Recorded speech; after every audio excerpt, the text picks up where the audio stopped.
Welcome back to another episode of the DubCast. Today, I will be reviewing the movie Hard 8. Hard 8 was released in January of 1996. It is a drama slash thriller. It has a runtime of 1 hour and 42 minutes, a budget of $3 million, and was directed by Paul Thomas Anderson, his feature directorial debut, and it stars Philip Baker Hall as Sidney, John C. Reilly as John Finnegan, Gwyneth Paltrow as Clementine, and Samuel L. Jackson as Jimmy. So, as I do in my reviews, I will give a non-spoiler review slash kind of plot synopsis without spoilers, and then I will jump into the spoilers, reveal what happens at the end, and then I will go into my thoughts on the movie and my score. So, starting with the non-spoiler section, we will go into a recap here. So, John Finnegan, we start out the movie with him, and he's a desperate man outside of a cafe, and Sidney comes out and just walks up to the cafe he's at and gives him a cigarette and a cup of coffee. We find out that John needs to pay $6,000 for his mother's funeral, so Sidney sets out to help him. They have kind of this conversation, and then they go to Vegas. I think they're right outside of Vegas at the beginning of this movie, and so Sidney teaches him how to gamble and how to win money, which then, as the movie progresses, John kind of becomes his protege, and he falls in love with a prostitute, which is Gwyneth Paltrow, and they get married, and then he's friends with another gambler, Jimmy, which is Samuel L. Jackson's character. And then there are kind of two major conflicts that happen towards the latter half of the movie that I won't go into for spoiler reasons if you want to go and watch this and then come back to the review. So my overall review is the ending of this movie saved a lot of the movie for me. I thought the movie was pretty boring throughout. Didn't really care for any of the characters besides Sidney a little bit. This kind of reminded me of a very, very, very dumbed down version of True Romance. The music, separating True Romance and Hard 8 now, I thought the music and the use of the music throughout this movie was pretty annoying, and I just didn't like it at all. The dialogue was not really great, even though I think that's kind of intentional because John C. Reilly is supposed to be a just dumb person, which is very evident.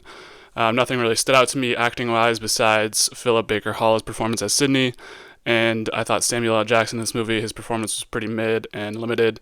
I'm not really sure I'd recommend this to anyone, but if what I've said so far sounds interesting to you, go ahead, watch it, come back to this review, argue with me, and we will do battle. So that's it for the non-spoiler section review. Come back and watch it if you want to proceed on. So getting into the spoilers, so basically the two main conflicts that I touched on were Sidney has to save John and Clementine from the situation where they're holding a hostage. The hostage didn't want to pay Clementine for sex because, I don't know, he's out of money or something, so they decide to hold him hostage. At this point, they're in love. And then Sidney kind of has to go into, like, Godfather mode and, like, save the situation somehow. And they end up doing that. And then we get to the point where John and Clementine get married, and it's just really left to Jimmy and Sidney. So Jimmy, like, pulls up to Sidney in this car, and he's like, I know you killed John's dad. So that's why that's why Sidney is so nice to John, because he had his dad killed or was involved in his dad being killed. And Jimmy knows this, kind of holds it over his head, so they have to get $6,000. And then, Sidney has to get $6,000 for Jimmy, and so they give it to him, but then Jimmy's like with this girl, and then Sidney pulls up in his apartment, is waiting for him, shoots him. That's the end. So that's the kind of spoiler review of the movie, or spoiler plot synopsis. So now I'll go into my actual thoughts throughout the whole movie. At the beginning of the movie, I was pretty confused about the process that John and Sidney had going on at the beginning. They kind of had this process where John is giving money to, or Sidney's giving money to John, and then they go up to the teller and they like get more money, and then they just like it's like an infinite money glitch somehow, which I wish they kind of went more into that. That part was like one of the more interesting parts of the movie to me, but it only lasts like 2 minutes on screen because we just see John get rich off that. So I was really confused about how that happened. Kind of reminded me a little bit of the movie 21, where they're trying to like make this infinite money and get gambling, whatever, but they're like actually playing games in there. He just literally like goes up to the clerk and like gets infinite money. So I wish they kind of expanded on that more, and I thought it was a wasted opportunity there. Yeah, as I said before, I thought most of the dialogue in this movie was pretty stupid. It's been about a week or so since I watched the movie at this point, so I can't think of any specific examples, but pretty much anything John C. Reilly's character did was just sounded really dumb, and he's like just an idiot throughout the movie. I don't know if that's intentional, it probably is, but Sidney is like this chill, like sophisticated guy who's you can tell has more like going on with him that they don't really show, which is another thing I didn't really like. But just the dialogue I thought was really stupid across this movie, especially at the beginning.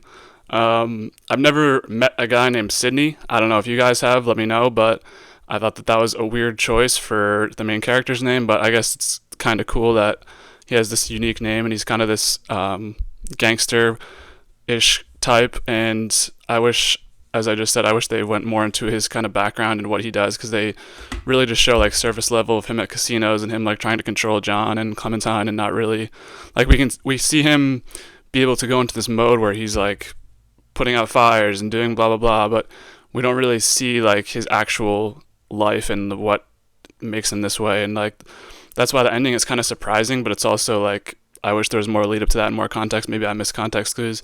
I don't know. I just thought that was something that we were missing out throughout the movie. I mean, it had a short runtime, so maybe put a couple 10 minutes background something. I don't know. I thought that was a missed opportunity there.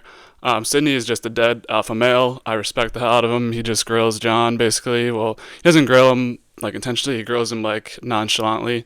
There's a lot of scenes where John's just acting like a dumbass, and then Sidney's like, yo, get your shit together, son. Like, especially at the hostage thing, he's just like grilling Clementine and John the whole time. So I thought that was funny, and I appreciate Sidney being an alpha male in this movie. I thought that was one of the better parts. As I mentioned before, Sidney was my favorite character, or really the only character I actually cared about, so I respect him for being an alpha. A scene I found funny was the guy when Sidney's gambling at the casino, and they're playing some sort of game. I might get killed for this. I don't know what game they're playing, but they're trying to get like the Heart 8. It's like some sort of dice game, and the guy's just like, oh, Heart 8, Heart 8, and then Sidney just is so mad at him, but I respect that guy for just keeping it going, and maybe Sidney had him killed off screen or something. Something I found also very stupid was Sidney sleeping in a suit. I don't think even the richest people in the world, bro, don't sleep in suits. I just thought that was really dumb that he's sleeping in a suit. Another thing that was really just dumb is John C. Reilly and Gwyneth Paltrow to just get married at first sight. It's like, okay, cool, like this is some sort of like dumb like romance story. They just meet each other and like, let's get married. Okay, yep, do that, sure guys. And then on the first day they're married, fucking John C. Reilly slaps him. Okay, yeah, do that. Yeah, that's really gonna help your marriage. He slaps Clementine. I don't know, I just thought that was stupid and dumb. Again, the music sucked, I thought. And by the end of it, John is just so dumb. He never, I mean, not that he had any context clues that